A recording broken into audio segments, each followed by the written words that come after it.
This description stopped me in my tracks the first time I read it. It's so dry and matter of fact, and it's hidden so well in the text that I barely even noticed that it was a joke. Welcome to my Write Like series. In this one I'm going to take a look at a load of styles and techniques from a bunch of famous authors, figure out how they work so that you can use them in your writing too.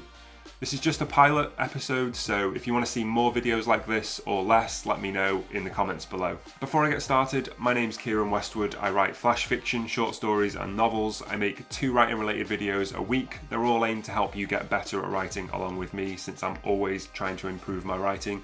So if that sounds like it might be useful to you, hit the subscribe button. I'm starting this series with Raymond Chandler just because I'm reading his book The High Window right now and I'm enjoying it quite a bit. So The High Window is a mystery novel starring this short-tempered and very clever and sarcastic private investigator called Philip Marlowe.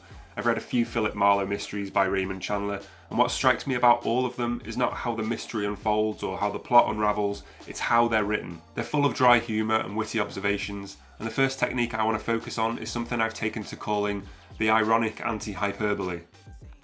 I know. By all means, if you know what this is actually called, if this technique has a real name, let me know in the comments below. I did research it, but I couldn't really find anything. So what do I mean by the ironic anti-hyperbole? It's a good question. Let's have a look at an example from the text. So Marlowe begins by describing this police officer he's met by saying he's a big man, rather paunchy. Pretty normal so far. It goes on for a little bit, at which Marlowe says the guy was wearing a sky blue sports coat, not wider at the shoulders than a 2-car garage. Or garage, whatever. This description stopped me in my tracks the first time I read it. It's so dry and matter of fact, and it's hidden so well in the text that I barely even noticed that it was a joke.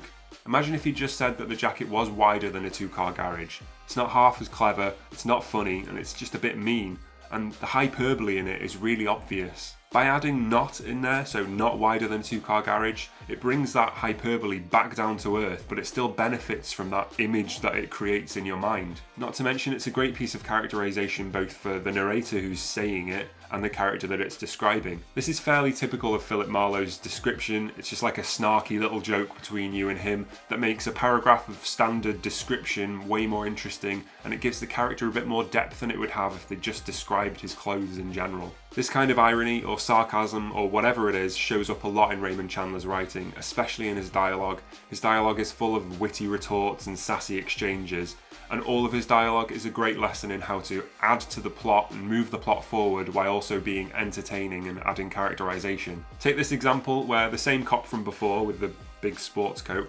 is telling Marlowe how he's been described by one of his friends. He says you make good coffee and you get up kind of late in the mornings and are apt to run a very bright line of chatter, and that we should believe everything you say, provided we can check it by 5 independent witnesses.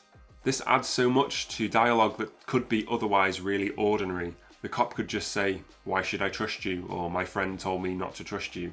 But because of that double meaning, it adds characterization to both the characters, and it moves the plot along, because this cop not trusting Marlowe is kind of a plot point anyway. I won't go into how, just in case of, spoilers. In a recent video I talked about how to describe things through the eyes of your character instead of in generic terms. I'll put a link to it up there in case you want to check the video out. But Raymond Chandler is an absolute master of this. Let's have a look at an example from the text. This is kind of a mean description of another character, but that's fairly typical for Philip Marlowe. He's pretty scathing. From 30 feet away, she looked like a lot of class. From 10 feet away, she looked like something made up to be seen from 30 feet away.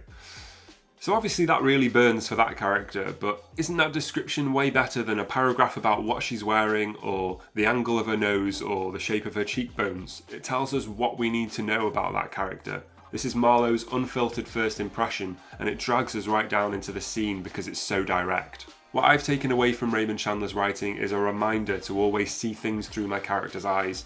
And if my description or my comparisons are getting a little bit stale, I'm going to throw a not in there to invert them and make them a bit more interesting.